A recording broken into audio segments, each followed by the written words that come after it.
नमस्कार दोस्तों, स्वागत है आपका। आज हम लोग क्लास 11th हिस्ट्री के chapter 2 writing and city life, लेखन कला और शहरी जीवन के ऑब्जेक्टिव टाइप क्वेश्चंस का टेस्ट करेंगे, जिससे आपको ये जानने का मौका मिलेगा कि आपकी तैयारी कितनी अच्छी चल रही है, क्योंकि आपका एनुअल एग्जामिनेशन अगले 4 महीनों में आपके सामने होगा।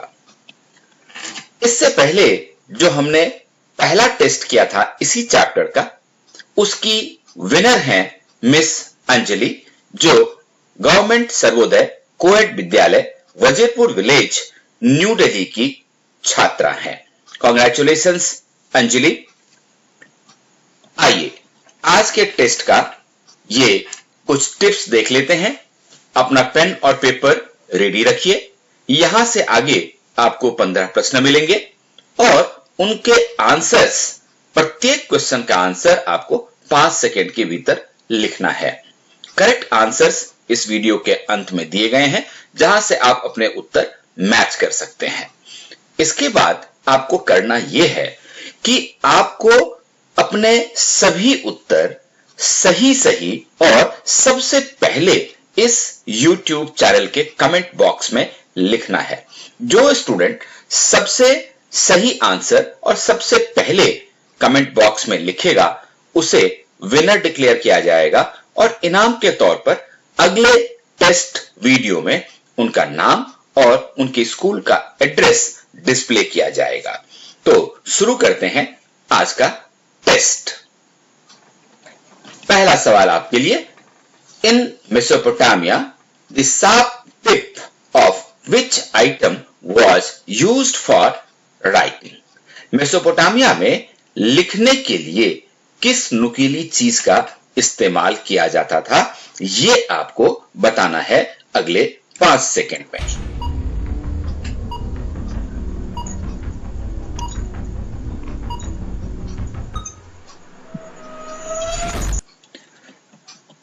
Question number 2.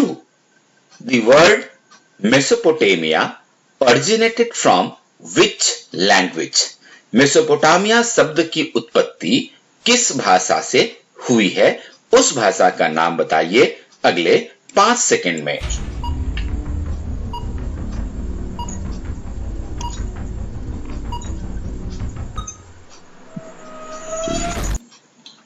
Question number 3. ये एक फिल इन दी ब्लैंक है, खाली स्थान को आपको भरना है और प्रश्न है the palace of Zimrilim was located in dash city. Zimrilim का राजमहल डैश शहर में स्थित था। किस शहर में स्थित था, यह बताइए 5 सेकंड में।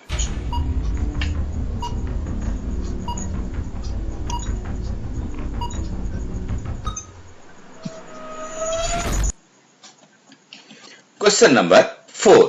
In which modern country the Mesopotamian civilization flourished? किस आधुनिक देश में मेसोपोटामिया की सभ्यता फली फूली, उस देश का नाम बताइए और इसके लिए आपको मिलता है 5 second.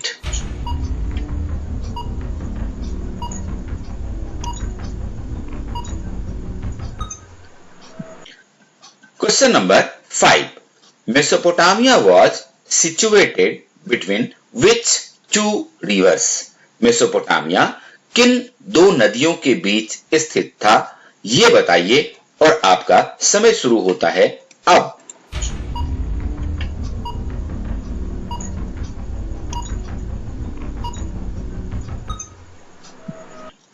Question number 6. Since when settlements had begun to develop in southern Mesopotamia?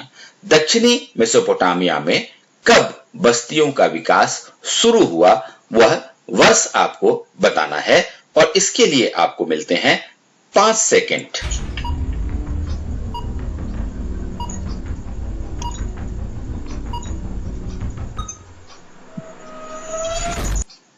Question number 7.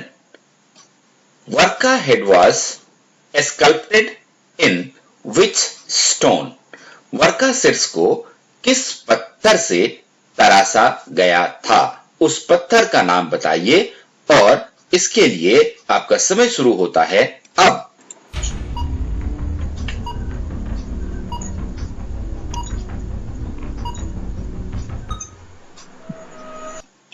Question number 8, ये भी एक फिल इन द ब्लैंक है, आपको खाली स्थान को भरना है। In the north Mesopotamia there is a stretch of upland called a dash. उत्तरी मेसोपोटामिया के ऊपरी भाग में घास के मैदान हैं जिन्हें डैश कहते हैं। उन्हें क्या कहते हैं बताइए 5 सेकंड में।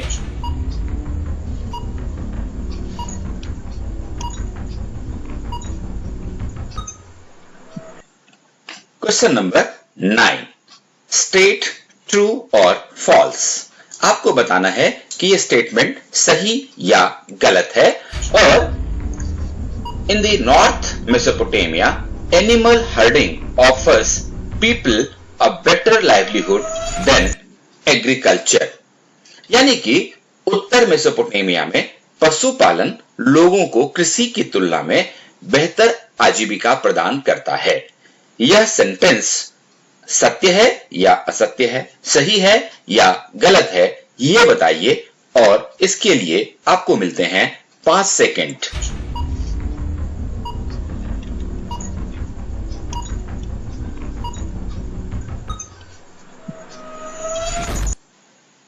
Question number 10, in east Mesopotamia tributaries of which river provide routes for communication into the mountains of Iran।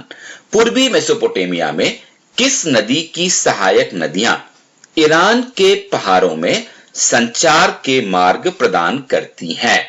उस मुख्य नदी का नाम बताना है और इसके लिए यह है आपका समय सीमा।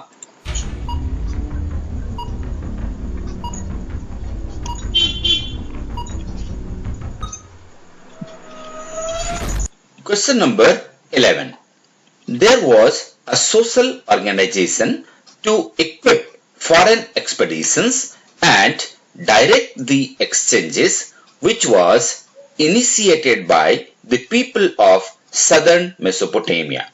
एक सामाजिक संगठन जो विदेशी अभियानों और विनिमय को निर्देशित करने में सक्षम हो, ऐसे संगठन को स्थापित करने की शुरुआत दक्षिण मेसोपोटामिया के लोगों ने किया। आपके अनुसार यह सेंटेंस सत्य है या असत्य बताइए 5 सेकंड में।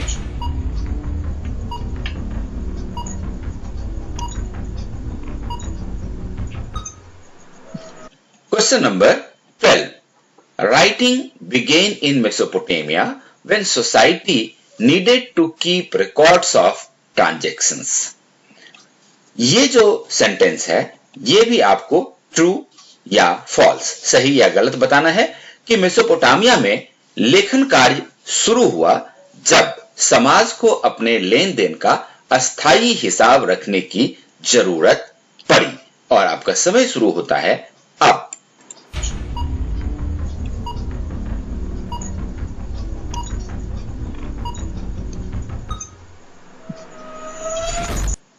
क्वेश्चन नंबर 13, ये एक फिल इन द ब्लैंक है और प्रश्न है in Mesopotamia a dash would wet clay and packed it into a size he could hold comfortably in one hand. Mesopotamia में डैश चिकनी मिट्टी को गीला करता था और फिर उसको गूंद कर और थाप कर एक ऐसे आकार की पट्टी का रूप देता था जिससे वह आसानी से अपने एक हाथ में पकड़ सके। तो वह कौन था बताइए 5 सेकंड में।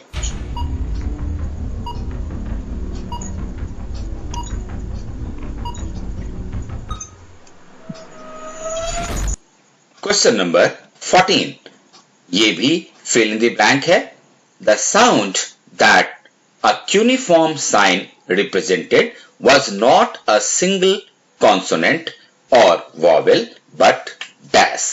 जिस ध्वनि के लिए कीलाक्षर या कीलाकार चिन्ह का प्रयोग किया जाता था वह एक अकेला व्यंजन या स्वर नहीं होता था, लेकिन डैश होते थे। तो वो क्या होते थे ये आपको बताना है 5 सेकंड में।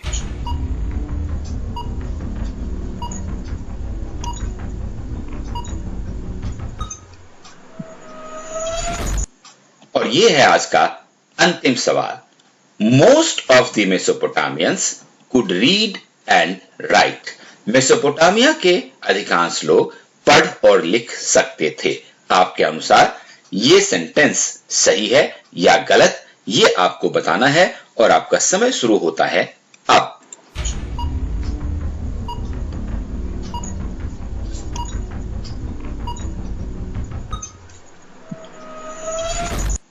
दोस्तों, आशा करता हूं कि आपने अपने सभी सवाल के उत्तर लिख लिए होंगे।